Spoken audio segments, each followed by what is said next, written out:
Hello students, कैसे हैं आप सब अच्छे होंगे। आपकी प्रिपरेशन अच्छी चल रही होगी। I am Shashank Gautam. I have done MSc in physics और मैं आपको फिजिक्स पढ़ाऊंगा 11th क्लास की। सबसे पहले मैं आपको ये बता देता हूँ कि मैं प्रेजेंट टाइम पे नीट और जे एक्सपीरियंस को पढ़ा रहा हूँ आयरन अकेडमी में। मैं 2020 से होम ट्यूशन दे रहा हूँ और मेरे पढ़ाए हुए काफ़ी बच्चे सेलेक्ट भी हुए। आज मैं आप सबके सामने जो टॉपिक लेके आया हूँ उस टॉपिक का नाम है न्यूटन्स लॉ ऑफ मोशन। इसके बारे में आज डिस्कस करेंगे। इसके पहले इसके बारे में पढ़ने से पहले मैं आप सबको मेरा प्लान ऑफ एक्शन में कैसे आपको पढ़ाऊंगा, कितने लेक्चर में कौन कौन से टॉपिक क्लियर करेंगे ये बता देता हूँ। तो सबसे पहले मैं बेसिक मैथमेटिक्स की क्लास लेंगे। इसमें हमारे 4 लेक्चर लगेंगे। उसमें हम trigonometry, differentiation, integration, basic of graphs देखेंगे। उसके बाद बात करेंगे वेक्टर की। इसमें भी 4 लेक्चर लगेंगे। Unit and dimension, measurements. इसके साथ साथ एक इम्पोर्टेंट टॉपिक और इसमें ऐड हो जाता है, वो होता है एरर्स का टॉपिक। उसको भी हम अच्छे से पढ़ेंगे। ये होता है काइनेमेटिक्स पढ़ेंगे, जिसमें अपने 10 लेक्चर लगेंगे। इसमें motion in 1 dimension, motion in 2 dimension पढ़ेंगे। इसके बाद सर्कुलर मोशन पे डिस्कस करेंगे। सर्कुलर मोशन क्या होता है, ये भी ऑलमोस्ट 5 लेक्चर लेगा अपने। इसके बाद हम करेंगे न्यूटन लॉ ऑफ मोशन की। न्यूटन लॉ ऑफ मोशन की इसमें सबसे पहले first law of motion, force क्या होता है, inertia, momentum. Second law of motion, impulse, rocket propulsion. Third law of motion, free body diagram, normal reaction, force, pulley system, equilibrium state of force, frame of reference, pseudo force, friction force, spring force के बारे में discuss करेंगे। इसके बाद हम बात करेंगे work, power, energy के बारे में। ये 6 लेक्चर में कंप्लीट होगा अपना। इसमें वर्क और काइनेटिक और पोटेंशियल एनर्जी के बारे में अपन डिस्कशन करेंगे। इसके बाद बात करते हैं सिस्टम ऑफ पार्टिकल्स के बारे में। इसमें centre of mass, conservation of momentum, ये लीनियर मोमेंटम की बात करता है। Collisions, rotational motion next chapter होगा अपना। इसमें 12 लेक्चर लगेंगे। मोमेंटम ऑफ इनिशियस में पढ़ेंगे अपन। परपेंडिकुलर पैरेलल एक्सिस थ्योरम पढ़ेंगे। ये हर एग्जाम के पॉइंट ऑफ व्यू से बहुत इंपॉर्टेंट होता है टॉपिक। इनसे फोर्स, एंगुलर मोमेंटम इसमें अपन डिस्कस करेंगे। इसके बाद ग्रेविटेशन, ऑलमोस्ट 6 लेक्चर इसमें लगेंगे। ग्रेविटेशन इस अर्थ पे अपन रहते हैं, उसका एक फील्ड होता है, एक एक्सेलरेशन होता है। ये सब आप 9 में पढ़ के आए होंगे। इनको और अच्छे से एक्सप्लेन करेंगे, आगे चलेंगे, काफी मजा आएगा।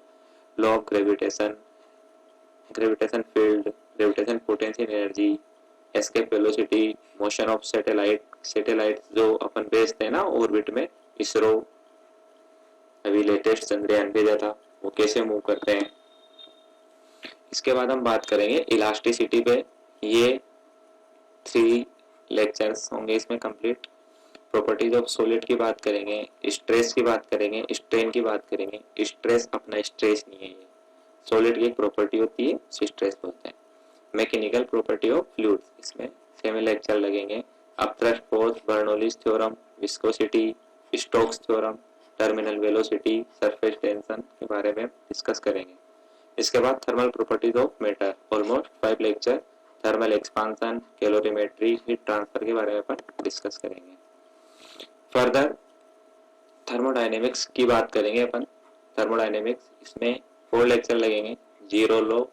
Zeroth law of thermodynamics, internal energy क्या होती है, हीट क्या होता है, वर्क, इन सब के बारे में अपन डिस्कस करेंगे।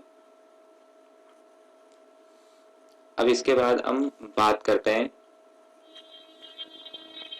Isothermal and adiabatic process.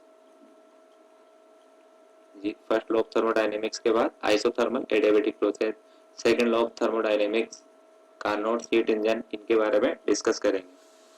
इसके बाद अपना नेक्स्ट चैप्टर होगा, वो होगा सिंपल हार्मोनिक ऑसिलेशन। बेसिकली इसमें 6 क्लास लगेगी। फिर इसके बाद काइनेटिक थ्योरी, ये पर्टिकुलर गैस के जो मॉलिक्यूल्स होते हैं ना, उनके लिए डिफाइन होते हैं।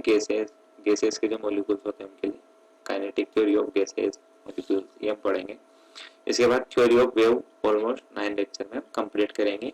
ये अपना प्लान ऑफ एक्शन रहेगा। अब अपन बात करते हैं अपने टॉपिक के ऊपर। जो अपना टॉपिक था न्यूटन्स लॉ ऑफ मोशन। देखो बेसिकली जो न्यूटन्स लॉ ऑफ मोशन है ना, ये फोर्स को डिफाइन करता है। पर्टिकुलर फोर्स के डेफिनेशंस देते हैं न्यूटन्स लॉ ऑफ मोशन।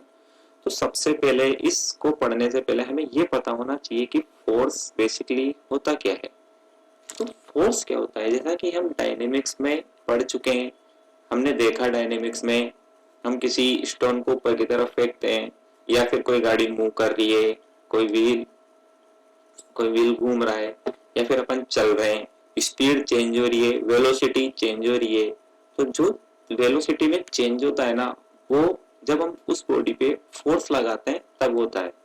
तो फोर्स क्या होता है बेसिकली, इसको पुल और पुश के कंसेप्ट से अपन अच्छे से समझ सकते हैं। जैसे कि ये मेरी कोई बॉडी है, इसका मास है m, ये a पॉइंट पे रखी है और यहाँ पे इसकी वेलोसिटी है 0। मैंने इसको पुश किया, पुश करने के बाद यहाँ पे b पोजीशन पे आ गई और इसकी वेलोसिटी हो गई v। तो जो इसकी वेलोसिटी 0 से और v तक चेंज हुई ना, ये चेंज कैसे हुई, जब मैंने इसको क्या किया, पुश किया। तो ये पुश करना क्या है, ये बेसिकली फोर्स को ही रिप्रेजेंट कर रहा है कि मैंने इस पे फोर्स लगाया तब इसकी वेलोसिटी चेंज हो गई। ये होता है फोर्स। किसी भी ऑब्जेक्ट की वेलोसिटी चेंज करने के लिए मेरे को उसको फोर्स देना पड़ता है। अब इसके बाद हम बात करते हैं कि टाइप्स ऑफ फोर्स। फोर्स कितने टाइप का होता है। बेसिकली फोर्स बहुत सारे टाइप का होता है, लेकिन हम यहाँ पर्टिकुलर 2 टाइप की बात करते हैं। एक तो गया मेरा कॉन्टैक्ट फोर्स, एक तो जाता है कॉन्टैक्ट फोर्स, जिसमें हम नॉर्मली बात करते हैं जब 2 बॉडी कॉन्टैक्ट में होती है तो वो कॉन्टैक्ट फोर्स होता है। एक तो टेंशन फोर्स हो जाता है, एक स्प्रिंग फोर्स हो जाता है और एक फ्रिक्शन फोर्स हो जाता है। इन सबको अपन डिटेल से डिस्कस करेंगे। इसके बाद एक रहता है नॉन कॉन्टैक्ट फोर्स, जैसे कि अभी अर्थ की बात करते हैं अपन, स्पेशली ग्रेविटी। ग्रेविटी जो फोर्स लगाती है ना, अर्थ जो हमारे ऊपर फोर्स लगाती है, वो होता है नॉन कॉन्टैक्ट फोर्स। जब कोई इंसान छत से गिरता है या फिर हम छत से कोई चीज फेंकते हैं तो नीचे गिरती है, उसका अर्थ के ग्राउंड और उसका कोई कनेक्शन नहीं होता, फिर भी वो नीचे की तरफ मूव करती है। ये होता है हमारा ग्रेविटेशनल फोर्स। एक और फोर्स होता है इसमें इलेक्ट्रोस्टैटिक फोर्स, उसको हम 12th में डिस्कस करते हैं। अब ये है Newton's first law of motion. इसको लॉ ऑफ इनर्शिया भी बोलते हैं। Law of inertia, law of inertia क्या बोलता है, लॉ ऑफ इनर्शिया ये बोलता है कि कोई भी ऑब्जेक्ट है वो अपने मोशन का या अपने स्टेट का, जो भी उसकी स्टेट है उसका अपोज करता है। फॉर एग्जाम्पल अगर कोई रेस्ट में है तो वो रेस्ट में रहना चाहता है, मोशन में है तो मोशन में रहना चाहता है।